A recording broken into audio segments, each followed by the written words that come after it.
Hello everyone, welcome to my channel.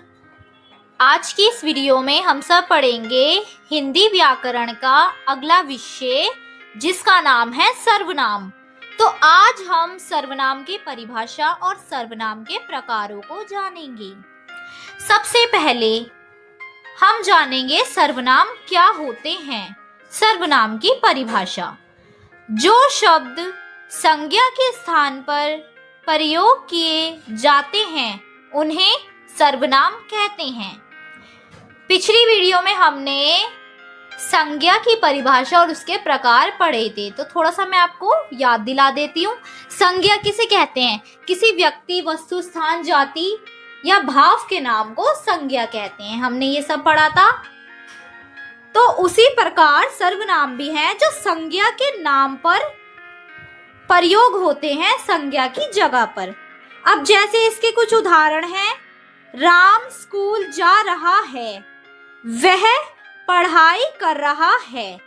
तो अब आप बताइए राम की जगह क्या यूज हुआ है? वह। यानी कि राम क्या है? एक संज्ञा है, क्योंकि संज्ञा में क्या है? किसी व्यक्ति का नाम, किसी वस्तु का नाम, किसी स्थान का नाम, किसी जाति या किसी भाव के नाम को संज्ञा कहते हैं। तो उसके अंदर ये सभी आते हैं। तो राम क्या है? एक व्यक्ति है, तो ये क्या हुआ? संज्ञा। अब राम स्कूल जा रहा है और वह पढ़ाई कर रहा है। अब हम बार बार हर सेंटेंस में ये तो नहीं बोलेंगे कि राम स्कूल जा रहा है, राम पढ़ाई कर रहा है, राम ऐसा है, राम वैसा है, राम ने ये किया, राम ने वो किया। नहीं, हमने राम की जगह पर क्या यूज किया? वह पढ़ाई कर रहा है।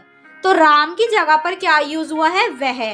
तो सर्वनाम क्या है हमारे? जो संज्ञा की जगह प्रयोग होते हैं, जैसे कि यह, वह, यह, वह, कुछ, कौन, कैसे, कहाँ, जैसे, जो, ये सब क्या है? हमारे सर्वनाम है।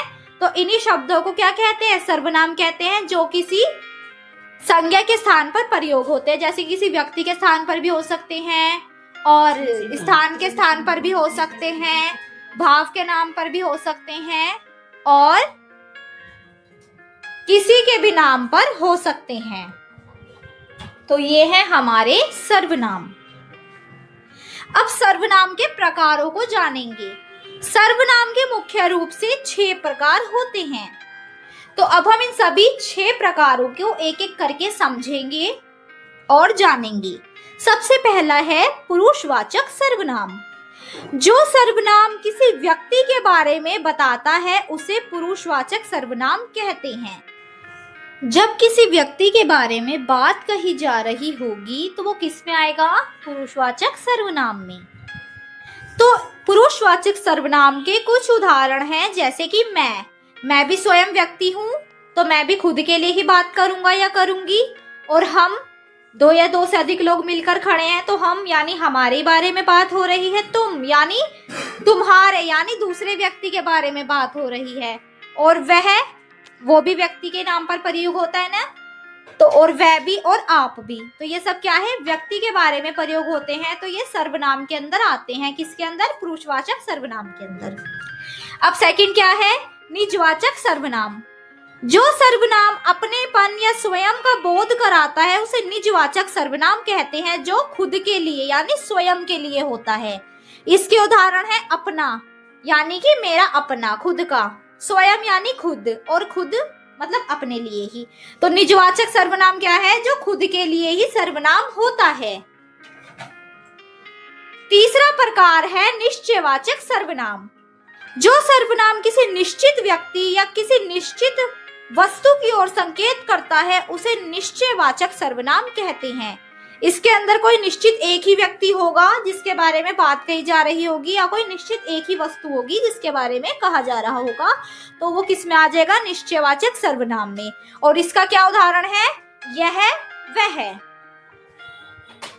अगला प्रकार है अनिश्चयवाचक सर्वनाम। जो सर्वनाम किसी अनिश्चित व्यक्ति या वस्तु का बोध कराता है उसे अनिश्चयवाचक सर्वनाम कहते हैं।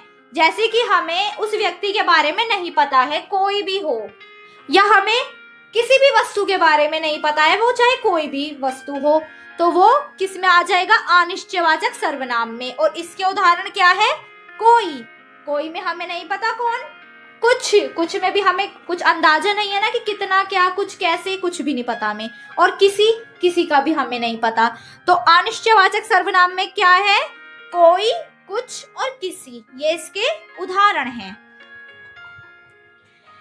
अगला प्रकार है संबंधवाचक सर्वनाम। अब आपको इसके नाम से ही पता पड़ गया होगा, संबंध यानी कि रिलेशन। जब किसी के बीच रिलेशन होता है, संबंध होते हैं, तो वो किस में आ जाएगा? संबंधवाचक सर्वनाम में। इसकी डेफिनेशन है, जो सर्वनाम दो वाक्यों में संबंध बनाता है उसे संबंधवाचक सर्वनाम कहते हैं। इसके उदाहरण जो, सो, जिसका, जिसे।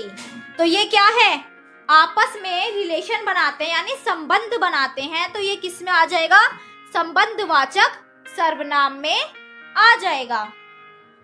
जैसे कि इसके कुछ उदाहरण देख सकते हैं हम, मैं आपको ऐसे ही बताना चाहती हूँ। जैसे हम बोलेंगे, जो जैसा करेगा सो वैसा ही पाएगा। तो इस टाइप के रिलेशन बन जाते हैं वाक्यों के, तो ये किस में आ जाता है? संबंधवाचक सर्वनाम में, यानी कि इनका रिलेशन बन जाता है। जो सर्वनाम दो वाक्यों का एक साथ रिलेशन बनाता है वो किस में आ जाता है? संबंधवाचक सर्वनाम में। और इसके क्या क्या उदाहरण है? जिसका, जिसे, जो, सो। अगला प्रकार है प्रश्नवाचक सर्वनाम। अब इस सर्वनाम के नाम से भी आपको पता लग गया होगा, यानी कि इस सर्वनाम के अंदर क्या आएगा? क्वेश्चन आएगा।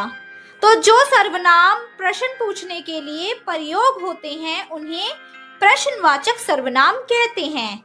उदाहरण है इसके कौन, क्या, किसे, किसका, कब, कैसे। ये सब प्रश्नवाचक सर्वनाम में ही पूछते हैं ना कि आप कौन हैं, आपका नाम क्या है, ये बात किसने कही है, यह सामान किसका है, या कुछ भी एक्सेट्रा क्वेश्चन में पूछेंगे हम, वो किस में आ जाएगा? प्रश्नवाचक सर्वनाम में। तो आज की इस वीडियो में हमने पढ़ा सर्वनाम किसे कहते हैं और सर्वनाम के कितने प्रकार होते हैं। तो ये सब मैं आपको रिमाइंडर फिर से करा देती हूँ।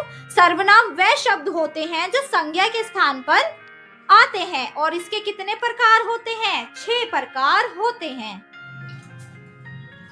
तो आज की इस वीडियो में हमने पढ़ा सर्वनाम की परिभाषा और उसके 6 प्रकार। अगर आपको वीडियो पसंद आए तो वीडियो को लाइक करना, शेयर करना और चैनल को सब्सक्राइब जरूर करना। और सर्वनाम देखने से पहले हमारी पिछली वीडियो संज्ञा, जिसमें संज्ञा की परिभाषा और उसके प्रकारों के बारे में बताया गया है, उसको आप जरूर देखना, क्योंकि सर्वनाम से पहले संज्ञा को जानना बेहद जरूरी है। जब आप संज्ञा से परिचित हो जाएंगे उसके बाद ही आप सर्वनाम को जान पाएंगे।